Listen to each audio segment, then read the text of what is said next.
하나님 아버지, 오늘도 저희를 예배로 불러주시고 주님 앞에 가까이 모아주심을 감사드립니다.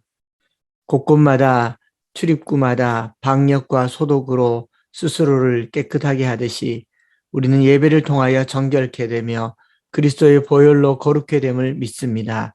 오늘 예배를 통하여서 또 이 한 주간 주님 음성 들으며 이 날을 승리하며 살게 하여 주옵소서. 주께 맡겨드리며 예수님 이름으로 기도드립니다. 아멘. 할렐루야. 이제 새롭게 무엇을 할까 하다가 레위기 말씀을 함께 나누려고 합니다. 레위기. 그래서 성경 말씀을 우선 서론격으로 레위기 1장 1절과 2절 말씀을 함께 보시겠습니다. 레위기 1장 1절, 2절, 2절입니다. 여호와께서 회막에서 모세를 부르시고 그에게 말씀하여 이르시되 이스라엘 자손에게 말하여 이르라. 너희 중에 누구든지 여호와께 예물을 드리려거든 가축 중에서 소나 양으로 예물을 드릴지니라. 아멘. 레위기는 사실 목회를 하면서 개인적으로 오늘 저를 만들었다고 할 수 있을 만큼 저를 이끌어준 말씀이기도 하고, 교회적으로는 저희 엠마오 교회가 세워지게 된 배경이 되기도 하고, 또 마치 오순절 성령의 역사로 초대교회가 탄생한 것처럼 저희 엠마오 교회는 이 레위기를 전장을 강론하면서 오늘날 저희 교회의 목회 철학이나 교회 모습이 이루어지기까지 되었다라고 생각합니다. 그럼에도 불구하고 레위기는 많은 사람들에게 비인기 본문이잖아요. 잘 알려지지 않고 잘 읽지 않고 어떻게 보면 레위기는 위기의 책인 것 같습니다. 위기의 책. 성경 통독할 때 창세기, 출애굽기, 내 위기, 통독의 위기를 맞기도 하고, 저는 레위기를 읽으면서 목회의 위기를 겪기도 했고, 또 개인적으로 위기를 겪기도 했고, 이게 왜 위기냐? 왜냐하면은 이 레위기 말씀을 강론하고 나서 제가 개척한 지 4년 됐을 때 교회를 그만두겠다 그랬거든요.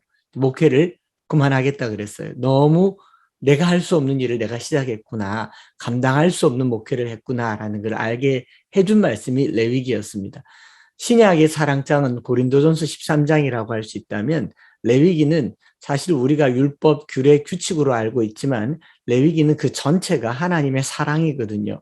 사랑이라고 하는 그 감동으로 레위기를 딱 접하고 나니까, 첫째로는 하나님이 우리를 너무 사랑하셨다는 사실에 감동했고, 두 번째로는 이 사랑으로 이웃과 하나님을 사랑해야 된다는 것을 제가 실천하고 말을 하려고 하니까 제 스스로가 너무 부족하고 너무 위기다 싶어서 개척한 지 4년 만에, 꼭 10년 전에 이 말씀을 강론하다가 강단에서 울면서 목회를 그만하겠다고, 이제 택시 운전해야 되겠다고 사표를 냈던 본문이 이 레위기와 고린도전서 13장이었습니다. 사랑이라고 하는 게 우리를 위기로 몰아넣는 것 아니겠습니까? 예수님은 우리를 너무 사랑하셔서 자기 자신을 위기로 몰아넣었습니다. 그게 바로 십자가잖아요. 레위기는 바로 하나님은 우리를 너무너무 사랑하셔서 우리에게 주시는 당신의 사랑의 메시지다라는 것을 이 전제로 레위기를 읽으면 이게 완전히 다르게 느껴질 것이다라는 생각을 해봅니다.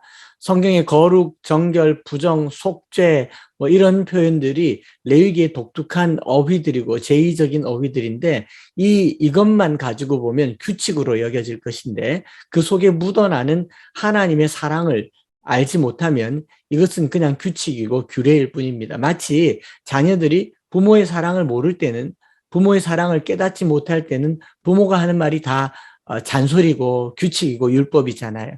그런데 철이 들어서 부모님이 하는 말들 자세히 들어보면 먹는 것, 입는 것, 씻는 것, 청소하는 것, 차 조심하는 것, 사람 조심하는 것, 끝도 없는 잔소리에 우리는 이 부모가 우리 부모 맞나 싶을 만큼 잔소리가 많을지라도 철 들어서 나이 든 부모님을 보면 그 부모님이 우리를 얼마나 사랑했는가 하는 것을 알게 되죠. 그래서 레위기를 시작하면서요, 오늘날 우리 이 시대에 참 중요한 성경이 레위기다라는 생각과 한국교회와 우리 개개인이 레위기를 통해서 하나님의 사랑이 회복되고 구약을 통해서 가지고 있는 이 편견이죠. 선입관, 하나님에 대한 두려움, 또 심판, 공의, 정의라는 표현에 대한 오해가 풀려졌으면 좋겠고, 레위기를 볼 때 사랑이라고 하는 이 두 글자로 레위기를 보면 레위기 말씀이 더 잘 이해가 될 것 같습니다. 여러분, 사랑 뜨겁게 하면 죽지 않습니까? 죽음같이 강한 것이 사랑이라고 했고, 사랑 때문에 목숨을 걸기도 합니다. 하나님께서는 레위기 말씀을 통해서 우리를 뜨겁게 사랑하셔서 아들 예수를 십자가에 내어주신 것이 바로 레위기 말씀인 것이죠. 그래서 저는 레위기를 영어로 레비티커스라고 하는데, 저 스스로는 러브티커스라고 합니다. 러브티커스. 하나님이 우리를 사랑하셔서 주신 책이다. 그리고 또 레위기를 대할 때 사랑이라고 하는 관점과 지금 오늘은 서론이니까 서론격으로 오프닝을 말씀을 드리자면, 토라 혹은 율법이라고 하는 편견으로 뒤덮여 있는 거죠.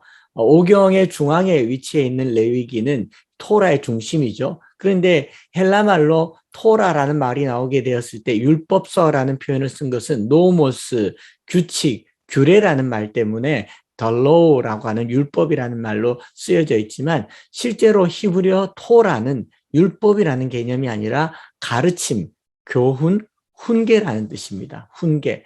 즉 레위기를 포함한 오경에 있는 말씀은 교훈인 거죠. 훈계, 지혜, 가르침, 인스트럭션입니다. 지혜로 가득 찬 책을 우리가 구약 성경에 지혜로 가득 찬 책을 꼽자면 뭐가 있겠죠? 잠언, 지혜서가 있겠죠. 우리가 잠언, 지혜서를 읽으면서 부담스러워하지 않아요. 잠언이나 지혜서는 잠언이나 전도서는 불신자들도 읽고 학생들도 읽고 믿음의 초보도 읽지 않습니까? 왜요? 잘 되라고 주는 지혜의 말이기 때문에 그렇습니다. 레위기도 똑같아요. 우리를 한없이 사랑하시는 하나님께서 험한 땅에서 그리스도인으로 하나님의 백성으로 잘 살도록, 건강하게 살도록 친절하게 가르쳐 주시는 하나님의 사랑이고 또 하나님의 지혜다라는 거죠. 잠언을 읽으면, 여러분 잠언 읽을 때 문자 그대로 받아들이지 않죠. 해석을 합니다. 개미에게 가서 그 하는 것을 배우라라고 해서 개미 앞에 가서 책상 들고 가서 책 펼쳐서 메모하면서 배우지 않습니다. 교훈을 얻죠. 레위기도 지혜의 글이기 때문에 교훈을 얻으면 됩니다. 우리가 이 땅에서 하나님의 백성으로 구별되게 살게 만들어주는 지혜와 사랑의 본문, 이것이 바로 레위기다라는 겁니다. 그래서 이것을 잘 이해하고 레위기를 열면 좋고요. 그러면 신약 이후 시대를 살아가는 우리에게 율법의 한가운데 있는 책이라고 하는 레위기, 사람들은 제사법, 오늘날 통하지도 않는 음식법, 정결법, 그래서 덮어버리지만 사실은 레위기 안에 이 세상을 살아가는 많은 메시지들이 들어있습니다. 이것을 어떻게 알 수 있냐면, 현대를 살아가는 유대인들도 레위기를 어떻게 대하는지를 보면 알 수 있거든요. 유대인들은, 이스라엘 백성들은 아이들이 글을 깨우치면 가장 먼저 읽는 책을 레위기로 정합니다. 3살이 되면 알파벳을 익히고 나서 가장 먼저 레위기를 익힙니다. 그들의 랍비가 쓴 레위기 주석서인 레위기 미드라시 라바라고 하는 책에는 이런 표현이 있습니다.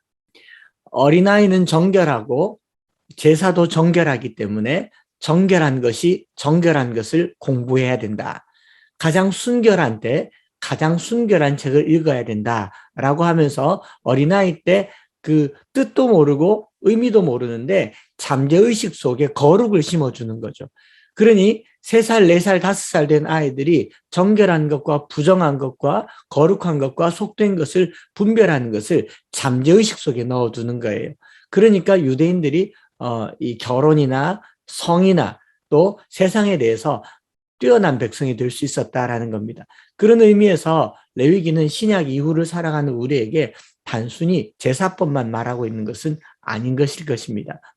요즘처럼 방역이 중요하고 건강한 식생활이 중요하고 또 인간관계가 중요한 때에 레위기는 무엇을 먹어야 되며 무엇을 먹지 말아야 될지 해석해 볼 필요가 있는 거죠. 왜 먹으라고 하고 왜 먹지 말라고 하는지, 또 정결법, 음식법, 그리고 이웃 사랑하는 법, 땅에 대해서 부모를 사랑하는 것, 또 농사 짓는 법, 다양한 인생살이의 방법들을 지혜처럼 여호와를 경외한다라고 하는 틀에서 설명하고 있는 것이죠.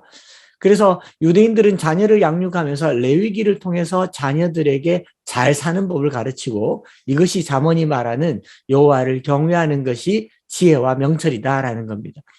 여호와를 어떻게 경외할 수 있을까요?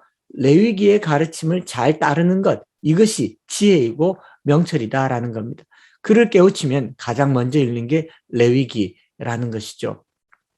그런 것처럼 가장 기본을 담고 있고 베이직이 레위기다라는 전제에서 저와 여러분들이 이제 시간을 좀 길게 잡아서 레위기 말씀을 한 장 한 장씩 살펴보려고 하고, 레위기에 나와 있는 제일 먼저 나와 있는 이 7장에 걸쳐서 5대 제사가 나와 있으니까 우리 한국의 제사 문화를 벗어난 그리스도인들에게 5대 제사는 다소 부정적으로 다가올 수 있고 율법적으로 다가올 수 있지만, 궁극적으로 하나님께서 출애굽기 3장에서 이스라엘 백성들을 모세를 애굽왕 바로에게 보내서 구원하게 하셨을 때에 구원한 이유가 무엇이었다고 말하고 있는가 하면, 히브리 사람들의 하나님 여호와께서 우리에게 임하셨은즉 우리를 광야로 보내어서 사흘 길쯤 보내어서 하나님께 예배하게 하소서, 여호와께 제사하게 하소서. 구원의 궁극적인 이유는 예배하는 거죠. 제사하는 겁니다. 우리가 하나님 나라 가서도 평생 하는 게 예배하는 겁니다. 사람은 예배하도록 만들어졌죠. 제사하도록 만들어졌습니다. 톰 라이트라고 하는 신학자는 사람은 예배하도록 만들어졌다. 본성에서부터 예배하는 존재이다라는 말을 썼어요. 그러니까 예수님을 믿든 안 믿든 우리는 예배를 합니다. worship이라는 단어가 worship이거든요. 가치를 돌린다, 박수를 친다, 찬사를 올린다라는 말이죠. 손흥민 선수가 골을 넣으면 우린 박수를 칩니다. 이것도 어떤 형태에 보면 예배이죠. 찬사를 올리는 것. 신격화시키지는 않지만 그를 축하하는 행동인 것이죠. 밥이 맛있으면 우리는 그것을 또 찬사를 합니다. 그런 형태로 박수치고 칭송하는 작은 행동들이 예배로 이어져서 최상의 가치를 최고의 존재에게 올릴 때 그것을 예배라고 하기 때문에, 하나님을 섬기는 방식인 예배와 관련해서 1장부터 16장까지는 하나님 섬김, 그리고 17장부터 27장까지는 이웃을 섬김. 그래서 분류가 잘 나눠져 있어요. 1장부터 16장까지는 to God, 17장부터 27장까지는 to the people, 백성들 속에서 살아가는 이 사랑하는 방법, 섬기는 방법이고요. 여기까지만 간단하게 아침이니까 서론, 오늘 본론 겸 결론 1절, 2절만 말씀드리고 다음에 1장 말씀을 가지고 하나님의 사랑과 지혜를 배워보려고 합니다. 1장 1절에 보면 여호와께서 회막에서 모세를 부르셨다라고 시작하고 있습니다. 이게 굉장히 상징적이고 의미가 있는 것이 무엇이냐면, 출애굽기에서 하나님께서 시내산에 모세를 부르셨어요. 시내산에 모세를 불러 올리실 때 아무도 가까이 오지 못하게 했습니다. 모세 외에 다른 누구도 가까이 오면 죽을까 한다라고 했고, 하나님의 영광은 크고 위험했으며 위험하기까지 했습니다. 목백성이 우려와 번개와 나팔 소리를 보면서 두려워 떨기까지 했던 그 시내산에 하나님의 임재가 회막으로 내려오셨다라는 거죠. 높은 산에 계신 하나님께서 회막에 조그만한 곳, 회막 다 포함해서 300평도 되지 않은 그 조그마한 천막으로 만든 곳에 내려오셔서 지성소에서 모세를 만나고 있다라는 것이죠. 그리고 1장 1절 히브리 말로 바이크라라는 말은 그리고 그가 불렀다라는 말이죠. 저는 이게 은혜라고 생각합니다.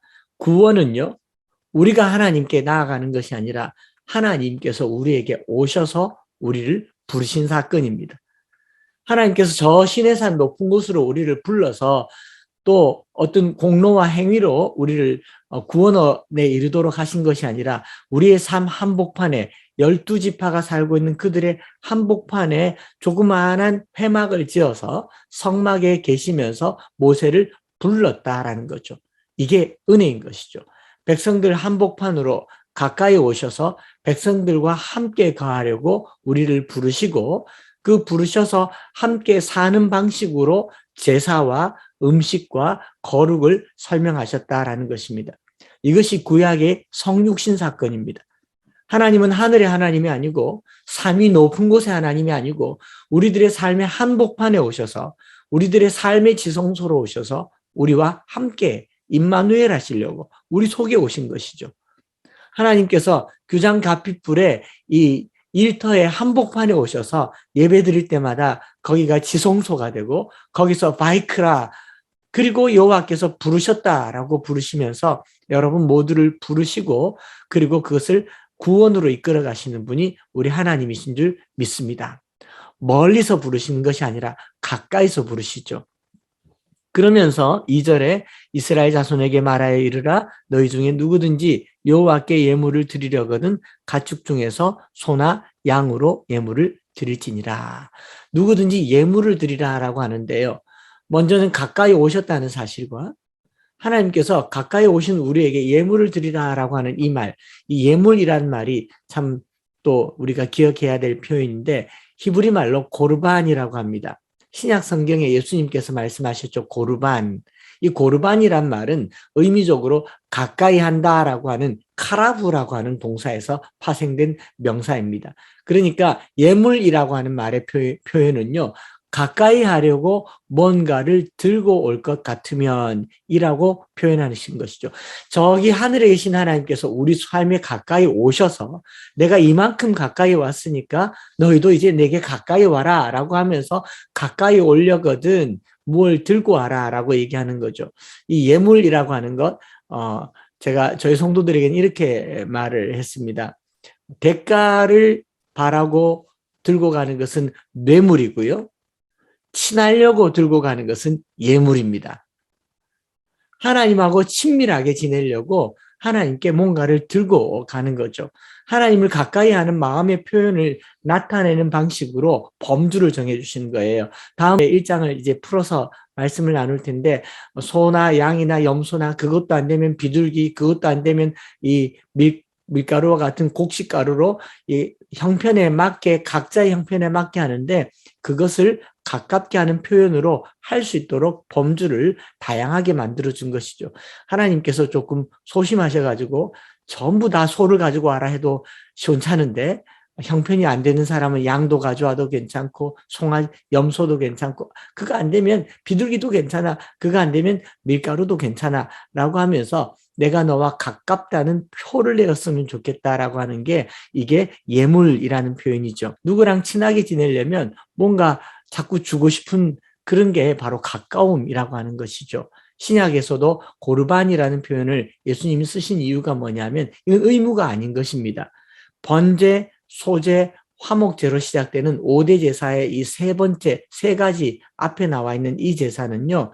하나님께 가까이 하는 자원에서 드리는 기쁨의 제사다라는 겁니다. 우리 머릿속에 있는 이 제사 부담스럽고 거룩하고 어렵고 힘든 게 아니라 가까이 오셔서 우리랑 친밀하게 지내시려고 그냥 와라라고 말하는데 그냥 와라라고 말하지 않고 뭐 있으면 들고 와봐 그냥 받아줄게라고 하는 하나님의 자비하심의 표현인 것이죠. 그리고 4절과 3절과 4절에 보면 기쁘시게 받으시도록 기쁘게 받으십니다라는 표현이 있지 않습니까? 그러니 예배 자체는 하나님과 우리 사이의 기쁨과 즐거움이다라고 하는 측면에서 레위기를 이제 풀어가 보려고 합니다. 계속 레위기 말씀을 나눌 텐데요. 레위기 읽다가 위기를 겪지 마시고 하나님의 사랑을 경험하시기 바랍니다. 어떤 사랑이신가? 저기 높은 곳에 계신 하늘의 하나님께서 우리 인생 한복판에 초라한 삶의 자리에 그대로 오셔서 광야길에 동행하시고 함께 하시고 또 우리 속에 거하시는 하나님, 그 하나님 참 좋으신 하나님이십니다. 이미 가까이 오셔서 우리를 부르실 때 그냥 오게 하지 않으시고 우리의 기쁨과 마음의 표현을 자원하는 표현을 하도록 하는 것, 이게 레위기의 시작이죠. 우리가 하나님께 예배 드릴 때 가까이 하기 위해서 친하기 위해서 즐겁게 드리는 것 이것을 하나님께서 원하시고 그렇게 하시려고 산에서 땅으로 내려오셨다라는 것 기억하셔서요. 오늘 우리 하나님께서 규장가피풀 여러분들의 삶 한복판에 거하시는 줄 믿습니다. 예배드리는 그 자리가 성소가 되고 회막이 되는 줄 믿습니다. 우리가 일하는 일터가 하나님이 계시는 곳 되시는 줄 믿습니다. 그리고 우리에게 말씀하셔요. 나하고 가깝게 지내자. 나하고 친밀하게 지내자. 그리고 친밀하게 지내는 그 삶을 계속 유지하도록 이 제사 제도를 만드셨다는 것 기억하면서요. 누구랑 친한가가 그 사람의 성향이겠죠. 누구랑 친한가가 그 사람의 기질이 되겠죠. 하나님과 아주 친밀한 이 하루 한 주간 되시기를 소망합니다. 기도하겠습니다. 하나님 우리 아버지, 여호수아 말씀을 마치고 이제 레위기 말씀을 펴서 주님 앞에 섭니다. 우리를 사랑하셔서 우리 속에 오시고 우리들과 함께 거하시려고 제사와 정결, 거룩, 부정의 여러 가지 규례들을 알려주신 것 주님의 사랑이요. 이 땅을 살아가는 지혜인 줄 믿습니다. 건강하고 번성하며 살라고 우리가 땅을 어떻게 써야 하며 시간을 어떻게 써야 할지 알려주는 하나님의 지혜를 하나님의 사랑 안에서 배워가게 하여 주옵소서. 오늘도 우리의 삶 속에 오셔서 우리와 동행하시며 우리와 더 가깝게 지내기를 원하시는 하나님, 우리가 먹고 마시는 모든 것에 하나님과 동행하는 이 하루가 되게 하여 주시옵소서. 구주 예수 그리스도의 크신 은혜와 아버지 하나님의 놀라우신 사랑하심과 성령 하나님 위로교통 충만 역사하심이 이제 레위기 말씀을 통하여 하나님이 우리를 얼마나 사랑하시며 얼마나 우리에게 가까이 거하시며 그리고 우리에게 지혜를 주시는 분인지 더 알아가기를 소망하는 규장 갓비풀 모든 식구들 위해 이제로부터 영원토록 함께 있을지어다. 아멘.